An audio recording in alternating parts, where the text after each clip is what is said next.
This is Fort Knox, one of the most secure places on Earth. Behind these walls sits America's last line of trust: gold.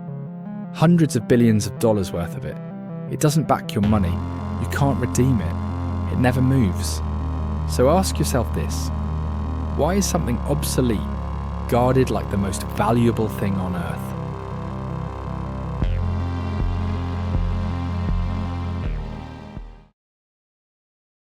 The origin of gold is as old as the civilization itself. This shiny yellow metal made the most important invention of mankind: money. Here comes the money. Here we go. Money talk. Here comes the money. Money, money, money. The time is 5000 BCE, and this is Tim. Hey, Tim! He has a problem. He wants to exchange his 2 cows for grain with Jim. But what is a fair deal between them? But what should be used as money? Here is where genius of gold comes in. Gold was rare, durable, divisible, and nearly impossible to destroy. It didn't rust, rot, or lose its form over time. And most importantly, it was difficult to produce. These properties made gold naturally trustworthy in trade. As commerce expanded, gold and silver replaced barter. Gold solved the trust problem, but created a logistics problem. As economies grew, gold became more and more inconvenient. Gold was heavy to transport. It was dangerous to store it privately, and it was inefficient for large transactions. All in all, it was a dumb idea to risk putting a giant lump of gold in a carriage and transporting it through sketchy streets just to open a cookie factory in Ohio. Sorry, Ohio. To overcome this problem, a genius system was invented. The time is 1600s, and this is Lombard Street in heart of London. This is Steve. Hi, Steve. And he is a goldsmith. He stores a lot of gold and he has lots of guards to protect this gold. This is Tom, and he is a merchant. He travels all over the world to trade, and he also has a lot of gold. But due to his travelling, his gold is at high risk of being robbed. So Tom goes to Steve. Both of them come to an agreement. Steve would store Tom's gold in his secured vault for a small fee, and in return, Tom would get an IOU, which literally translates to I owe you. This agreement had 3 major promises. First, full backing. Each receipt corresponded to a specific quantity of gold held in reserve. Second, immediate redeemability.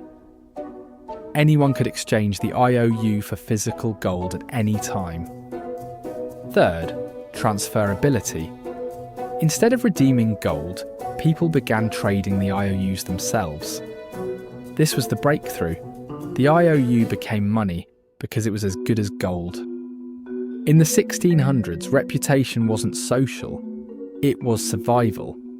Issuers were personally liable. If a goldsmith failed to redeem an IOU, his reputation was destroyed.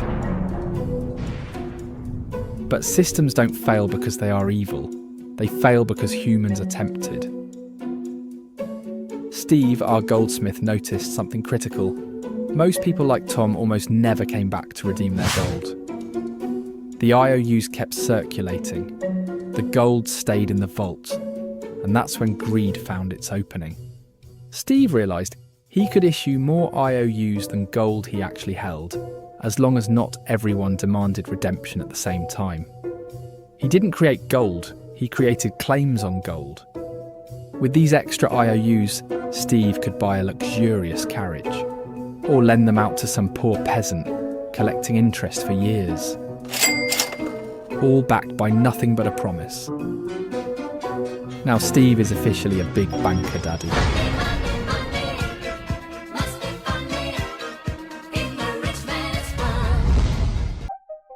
Quietly, the system changed.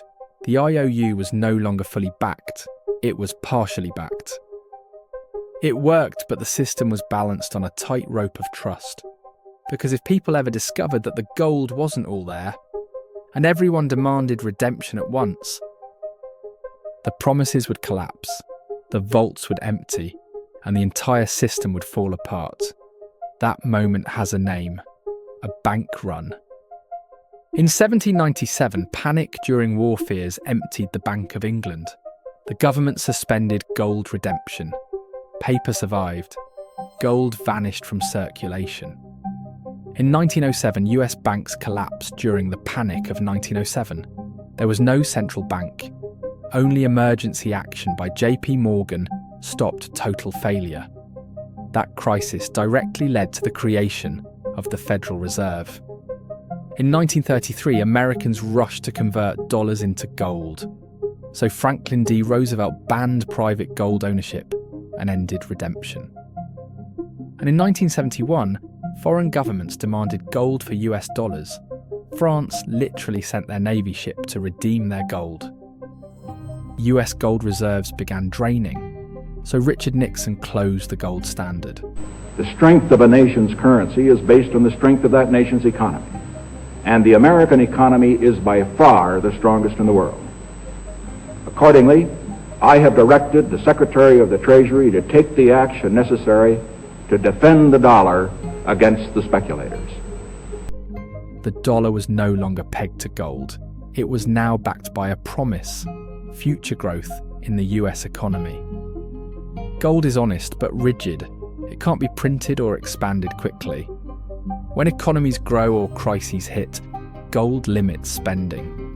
Governments break that limit every time. But if gold was removed, why is it still held? Because gold has no counterparty risk. Currencies are promises. Bonds are promises. Banks are promises. Gold isn't. When trust breaks, during wars, sanctions, or currency crises, gold becomes final settlement. That's why institutions don't use it daily. They store it. You don't spend insurance. You keep it for when everything else fails. That's why gold left your wallet, but never left the vaults.